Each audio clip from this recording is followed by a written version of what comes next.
my dear brothers and sisters in Christ. This is Shiny with Jesus Bytes, and welcome back on our journey of exploring the Bible together. We will continue with 1 Samuel, covering chapters 16 through 18 today.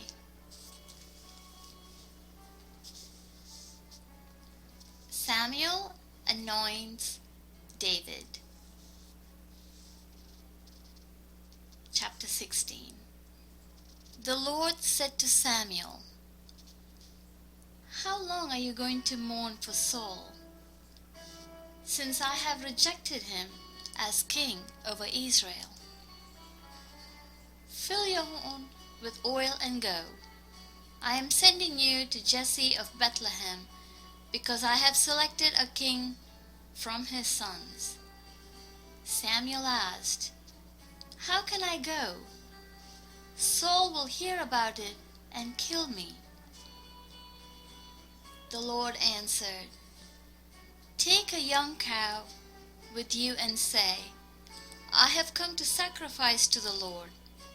Then invite Jesse to the sacrifice, and I will let you know what you are to do.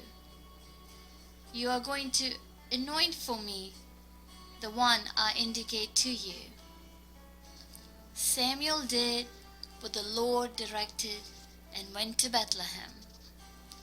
When the elders of the town met him, they trembled and asked, "Do you come in peace?" "In peace," he replied. "I have come to sacrifice to the Lord. Consecrate yourselves and come with me to the sacrifice." Then he consecrated Jesse and his sons and invited them to the sacrifice. And when they arrived, Samuel saw Eliab and said, "Certainly the Lord's anointed one is here before him." But the Lord said to Samuel, "Do not look at his appearance or his stature, because I have rejected him. Man does not see what the Lord sees. For man sees what is visible, but the Lord sees the heart." Jesse called Abinadab and presented him to Samuel. "The Lord hasn't chosen this one either," Samuel said. Then Jesse presented Shammah, but Samuel said, "The Lord hasn't chosen this one either." After Jesse presented 7 of his sons to him, Samuel told Jesse, "The Lord hasn't chosen any of these." Samuel asked him, "Are these all the sons you have?" "There is still the youngest," he answered, "but right now he's tending the sheep." Samuel told Jesse, "Send for him. We won't sit down to eat until he gets here." So Jesse sent for him. He had beautiful eyes and a healthy, handsome appearance. Then the Lord said, "Anoint him, for he is the one." So Samuel took the horn of oil, anointed him in the presence of his brothers, and the Spirit of the Lord took control of David from that day forward. Then Samuel set out and went to Ramah. David in Saul's court. Now the Spirit of the Lord had left Saul, and an evil spirit from the Lord began to torment him. So Saul's servants said to him, "You see that an evil spirit from God is tormenting you. Let our Lord command your servants here in your presence to look for someone who knows how to play the harp. Whenever the evil spirit from God troubles you, that person can play the harp, and you will feel better." Then Saul commanded his servants, Find me someone who plays well and bring him to me." One of the young men answered, "I have seen a son of Jesse of Bethlehem who knows how to play the harp. He is also a valiant man, a warrior, eloquent, handsome, and the Lord is with him." Then Saul dispatched messengers to Jesse and said, "Send me your son David, who is with the sheep." So Jesse took a donkey loaded with bread, a skin of wine, and one of young goat, and sent them by his son David to Saul. When David came to Saul and entered his service, Saul admired him greatly, and David became his armor-bearer. Then Saul sent word to Jesse, "Let David remain in my service, for I am pleased with him."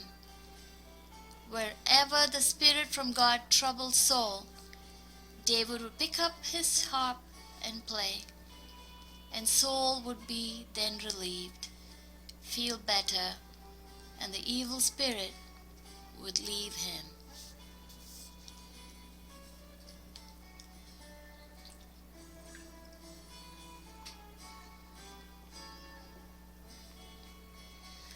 David versus Goliath, Chapter 17. The Philistines gathered their forces for war at Socoh in Judah and camped between Socoh and Azekah in Ephes Dammim. Saul and the men of Israel gathered and camped in the valley of Elah. Then they lined up in battle formation to face the Philistines. The Philistines were standing on the hill, and the Israelites were standing on another hill, with a ravine between them. Then a champion named Goliath from Gath came out from the Philistine camp. He was 9 feet 9 inches tall, and wore a bronze helmet and a bronze scale armor that weighed 125 pounds. There was bronze armor on his shins, and a bronze sword was slung between his shoulders. His spear shaft was like a weaver's beam, and the iron point of his spear weighed 15 pounds. In addition, a shield bearer was walking in front of him. He stood and shouted to the Israelite battle formations, "Why do you come out to line up in battle formation?" he asked them. "Am I not a Philistine? And are you not servants of Saul? Choose one of your men and have him come down against me. If he wins in fight against me and kills me, we will be your servants. But if I win against him and kill him, then you will be our servants and serve us." Then the Philistines said, "I defy the ranks of Israel today. Send me a man so we can fight each other." When Saul and all Israel heard these words from the Philistine, they lost their courage and were terrified. Now David was a son of the Ephraite from Bethlehem of Judah named Jesse. Jesse had 8 sons, and during Saul's reign was already an old man. Jesse's 3 oldest sons had followed Saul to the war, and their names were Eliab, the firstborn, Abinadab, the second, and Shammah, the third. And David was the youngest. The 3 oldest that had followed Saul, but David kept going back and forth from Saul to tend his father's flock in Bethlehem. Every morning and evening for 40 days, Philistine came forward and took his stand. One day Jesse had told his son David, "Take this half bushel of roasted grain along with these loaves of bread for your younger brother, for your brothers, and hurry to their camp. Also, take these 10 portions of cheese to the field commander. Check on the welfare of your brothers and bring a confirmation from them. They are with Saul, and all the men of Israel are in the valley of Elah fighting with the Philistines." So David got up early in the morning, left the flock with someone to keep, loaded up, and set out as Jesse had instructed him. He arrived at the perimeter of the camp as the army was marching out to its battle formation, shouting their battle cry. Israel and the Philistines lined up in battle formation, facing each other. David left his supplies in the care of the quartermaster and ran to the battle line. When he arrived, he asked his brothers how they were. While he was speaking with them, suddenly the champion named Goliath, the Philistine from Gath, came forward from the Philistine battle line and shouted his usual words, which David heard. When all the Israelite men saw Goliath, they retreated from him, terrified. Previously, an Israelite man had declared, "Do you see this man who keeps coming out? He comes to defy Israel. The king will make the man who kills him very rich, and will give him his daughter. The king will also make the household of that man's father exempt from paying taxes in Israel." David spoke to the men who were standing with them. "What will be done for the man who kills that Philistine and removes this disgrace from Israel? Just who is this uncircumcised Philistine that he should defy the armies of the living God?" The people told him about the offer, concluding, "That is what will be done for the man who kills him." David's oldest brother Eliab listened as he spoke to the men and became angry with him. "Why did you come down here?" he asked. "Who did you leave those few sheep with in the wilderness? I know your arrogance and your evil heart. You came down to see the battle. What have I done now?" protested David. It was just a question. Then he turned from those beside him to others in front of him and asked about the offer. The people gave him the same answer as before. What David said was overheard and reported to Saul, so he had David brought to him. David said to Saul, "Don't let anyone be discouraged by him. Your servant will go and fight this Philistine." But Saul replied, "You can't go fight this Philistine. You're just a youth, and he's been a warrior since he was young." David answered Saul, "Your servant has been tending his father's sheep. Whenever a lion or a bear came and carried off a lamb from the flock, I went after it, struck it down, and rescued the lamb from its mouth. If it reared up against me, I would grab it by its fur, strike it down and kill it. Your servant has killed lions and bears. This uncircumcised Philistine will be like one of them, for he has defied the armies of the living God." Then David said, "The Lord who rescued me from the paw of the lion and the paw of the bear will rescue me from the hand of this Philistine." Saul said to David, "Go, and may the Lord be with you."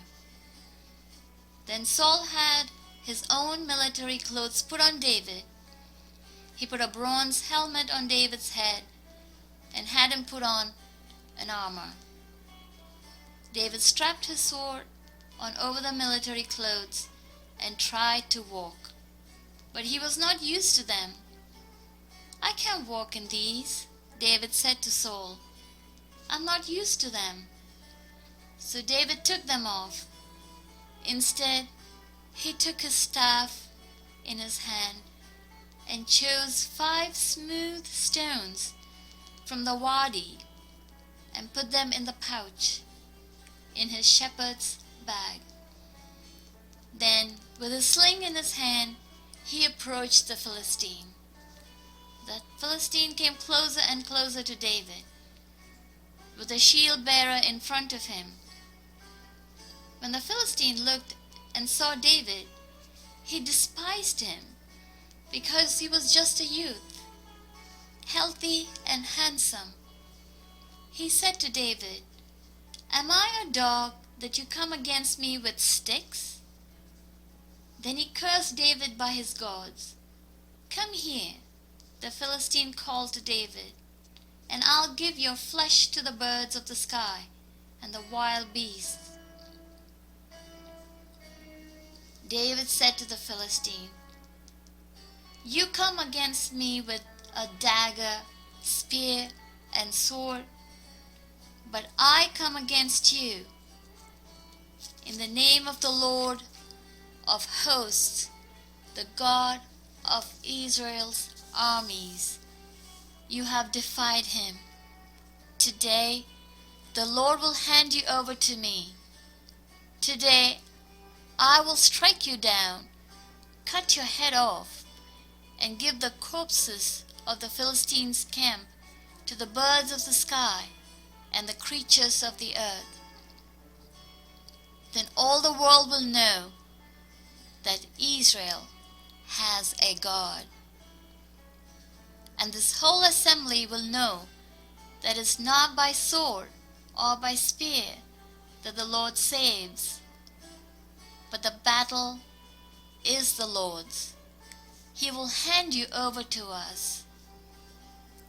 When the Philistines started forward to attack him, David ran quickly to the battle line to meet the Philistine. David put his hand on the bag, took out a stone, slung it, and hit the Philistine on his forehead. The stone sank into his forehead, and he fell on his face to the ground.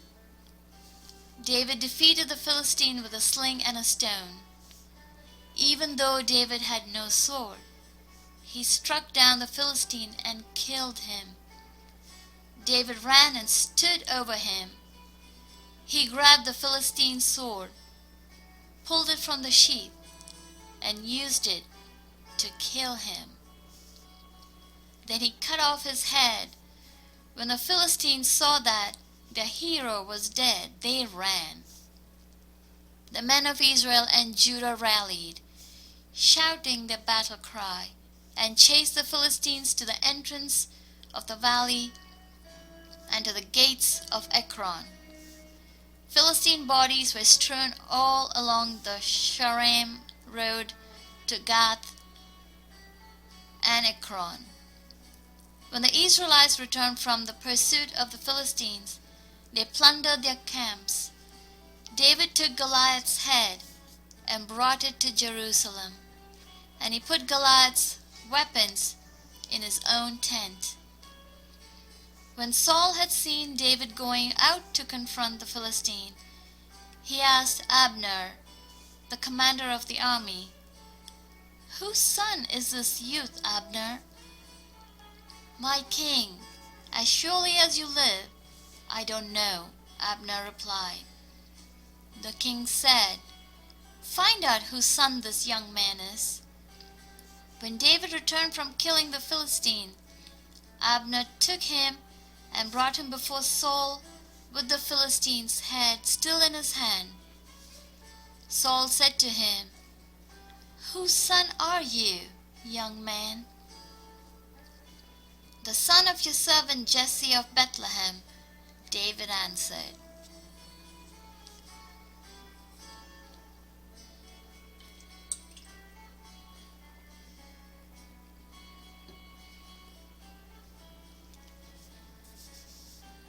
David's success. Chapter 18.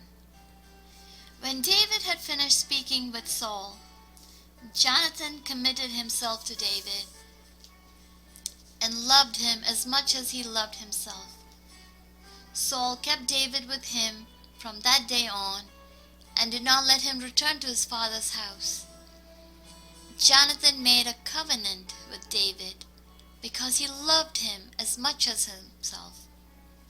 Then Jonathan removed the robe he was wearing and gave it to David, along with his military tunic, his sword, his bow, and his belt. David marched out with the army and was successful in everything Saul sent him to do. Saul put him in command of the soldiers, which pleased all the people and Saul's servants as well.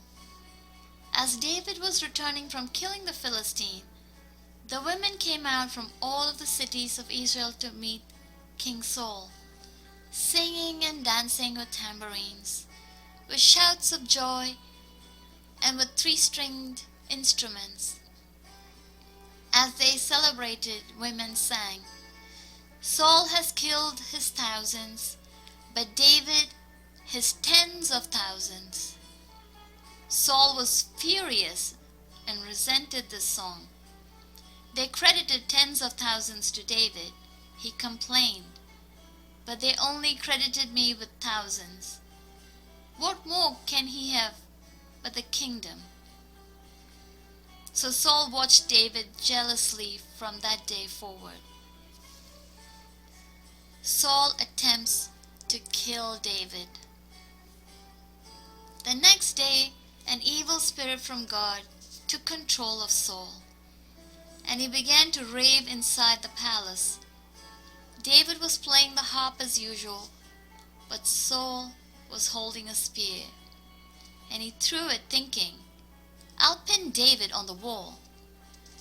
But David got away from him twice. Saul was afraid of David because the Lord was with David, but had left from Saul. Therefore Saul reassigned David and made him commander over 1,000 men. David led the troops and continued to be successful in all his activities because the Lord was with him. When Saul observed that David was very successful, he dreaded him. But all Israel and Judah loved David because he was leading their troops. Saul told David, "Here is my oldest daughter, Merab. I'll give her to you as a wife, if you will be a warrior for me and fight the Lord's battles." But Saul was thinking, "My hand doesn't need to be against him.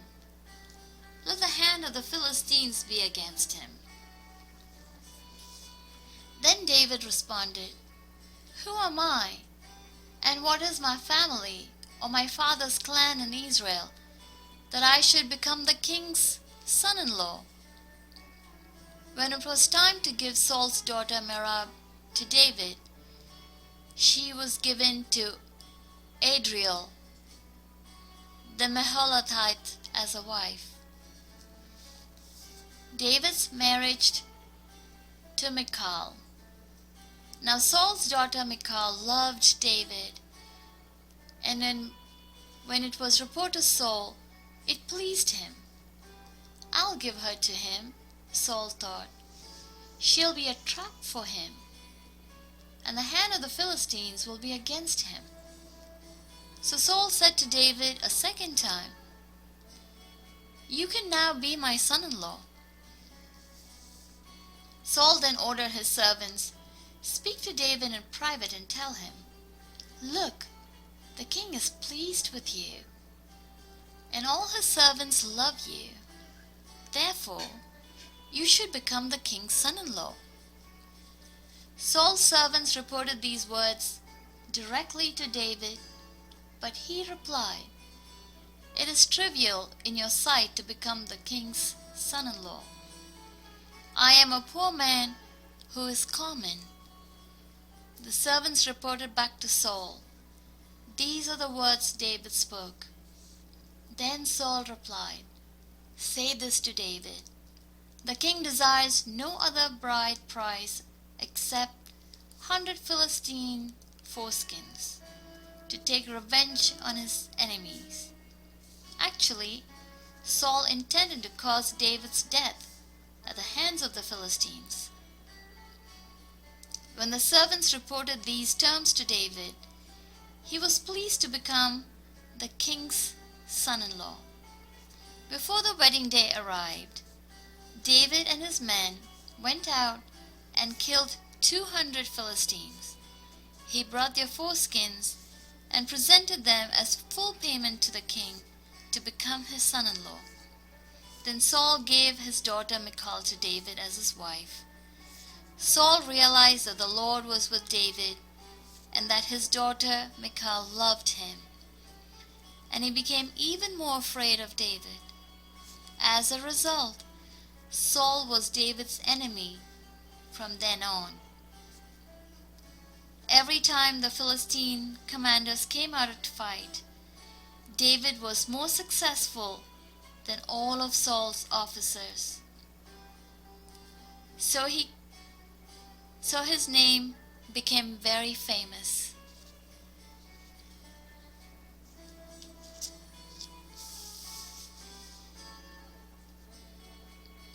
David delivered from Saul.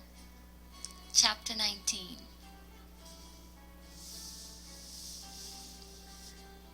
Saul ordered his son Jonathan and all his servants to kill David. But Saul's son Jonathan liked David very much. So he told him, "My father Saul intends to kill you. Be on your guard in the morning and hide in a secret place and stay there. I will go out and stand beside my father in the field where you are and talk to him about you. When I see what he says, I will tell you." Jonathan spoke well of David to his father Saul. He said to him, "The king should not sin against his servant David. He hasn't sinned against you. In fact, his actions have been a great advantage to you. He took his life in his hands when he struck down the Philistine, and the Lord brought out a great victory for all Israel. You saw it and rejoiced.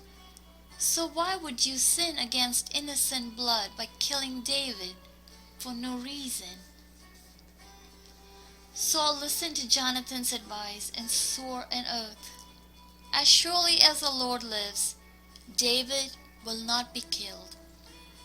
So Jonathan summoned David and told him all these words.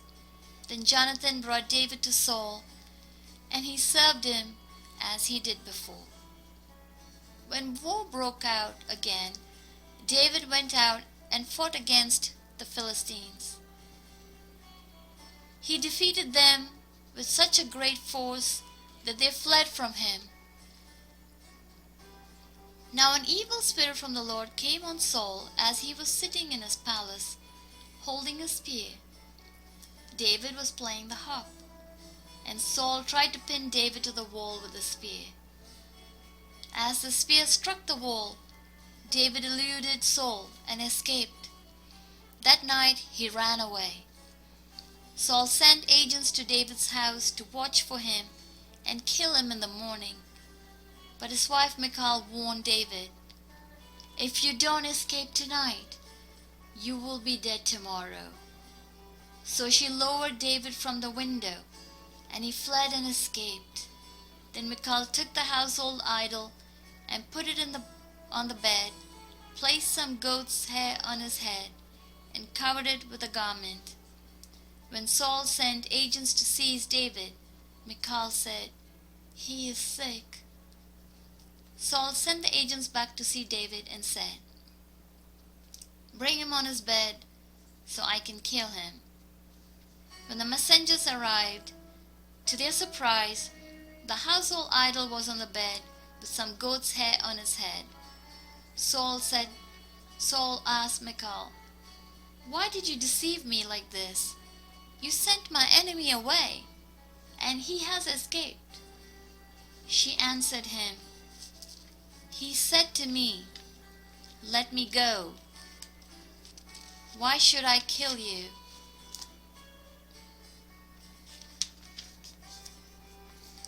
So David fled and escaped and went to Samuel at Ramah and told him everything Saul had done to him.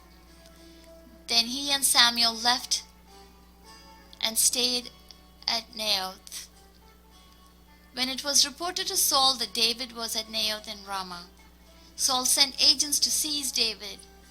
However, when they saw the group of prophets prophesying, with Samuel leading them, the Spirit of God came to Saul's agents, and they also started prophesying.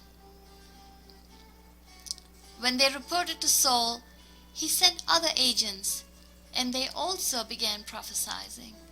So Saul tried again and sent a third group of agents, and even they began prophesying. Then Saul himself went to Ramah.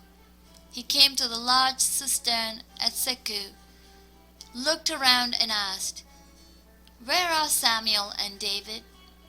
"At Naioth in Ramah," someone said.